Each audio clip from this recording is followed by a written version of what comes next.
FDR's New Deal was doing a pretty good job at fixing the Depression.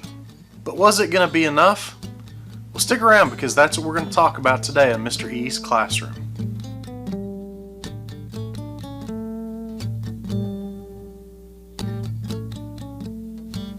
Hey ladies and gentlemen, Mr. E here. Today we're going to talk about the Second New Deal and how it pushed ahead. Specifically, we're going to try to answer the question, what major issues did the Second New Deal address and what challenges did it face? So grab your pencil and paper, get ready to take some notes. Hopefully by the end of this video you'll have a good answer to that question. FDR's first New Deal was pretty successful, but it really wasn't quite enough for the American people. In 1935, FDR introduced his Second New Deal. This time, we're going to focus on elderly, poor, unemployed, and workers' rights. Think of this kind of as a New Deal. FDR had really hit on a formula that worked with his New Deal. So when it came time for the Second New Deal, he really didn't change a whole lot. He just kept on going with the alphabet soup that he started with. In the Second New Deal, one of the first major bits of legislation that FDR gets passed is the Works Progress Administration, or the WPA. The main focus of this program was jobs. When it was all said and done, the WPA wound up employing almost 8 million people. It did things like improve roads. In fact, it built about 650,000 miles worth of roads across the United States. It also built roughly around 125,000 buildings, mostly government-type buildings, across the United States. But it also employed people that were artists, people like writers or photographers or artists. In order to employ 8 million people, you have to have a serious payroll. So how much did the WPA wind up costing the government? The answer is almost $11 billion. That's billion with a B. In the 1930s, that was a huge sum of money that the government was spending to try to jumpstart the economy. Why would the government be willing to spend such a huge sum of money to try to get America back on its feet? A lot of it comes down to an concept called Keynesian Economics. This idea was pioneered by a guy named John Maynard Keynes. What Keynesian Economics is a thing called deficit spending. Basically, the idea is you spend money up front to be able to make that money later. Basically, you spend the money to jumpstart the economy. Keynes said that this concept was all about priming the pump. And in this case, the pump was the American economy. Another very important Second New Deal bit of legislation that gets passed is the Social Security Act, or the SSA. This basically provided a pension system for retired workers. When you'd worked as much as you possibly could work and you were basically done with your working life, you could still get some sort of income from the government. This also helped to supply some unemployment insurance. If you lost your job at no fault of your own, say you got laid off or the business you were working for closed up, you could get a small amount of money from the government to try to help you out until you could find a new job. The Social Security Act also helped provide aid for mothers and children in poverty or people that were disabled and just couldn't work. When it's all said and done, the Social Security Act might be the most popular part of the New Deal as a whole.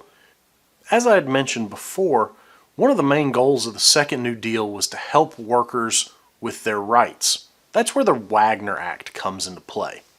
The Wagner Act recognized the right of workers to be able to join labor unions.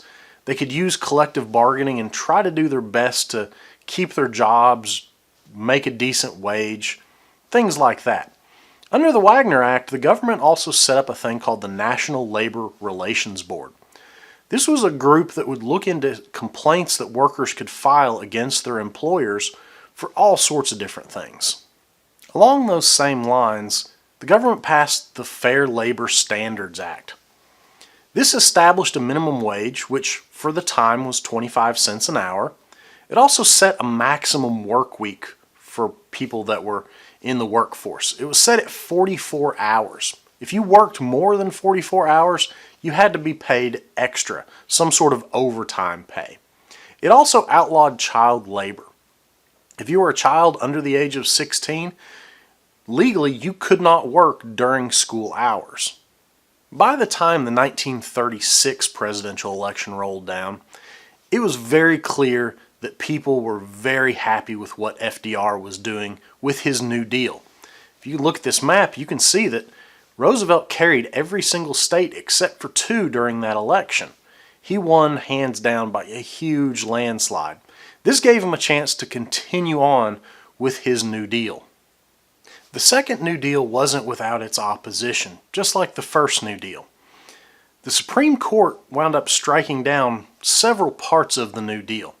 A lot of justices on the Supreme Court at the time were pretty much old school Republicans, and they didn't like that the government was interfering with business. Roosevelt sought to try to fix this in a plan that becomes known as the Supreme Court Packing Plan. After he was elected for a second term, Roosevelt pushed to add more Supreme Court justices. Back then there were 5 justices on the Supreme Court. FDR proposed adding 6 more. And it turns out that as the president, FDR himself got to appoint those 6 new justices if the plan were to be successful. This gave Roosevelt a clear chance to take control of the Supreme Court. Unfortunately, the plan failed. The Supreme Court remained at 5 justices, but since then, they decided to kind of play nice with Roosevelt. They didn't really mess too much with what Roosevelt was trying to do. Unfortunately, this Supreme Court packing plan kind of bit FDR in the butt. He got a lot of bad press for it. A lot of American people saw this as nothing more than a big power grab. And that really didn't set well with the American people. And it took a little while for the American people to trust Roosevelt again. He would eventually get their trust back. Unfortunately, that didn't happen until we entered into World War II. So what do you really need to take away from this video about the second New Deal? Well, number one, remember that the New Deal was a success, but not quite enough. Number two, it was going to take more alphabet soup to really help the economy. And number three, helping the workers was essential for the second New Deal. There you go, guys, the second New Deal pushing ahead. Hopefully you got great notes. Hopefully you're going to be ready for the quiz. And as always, till next time, remember, don't stop learning.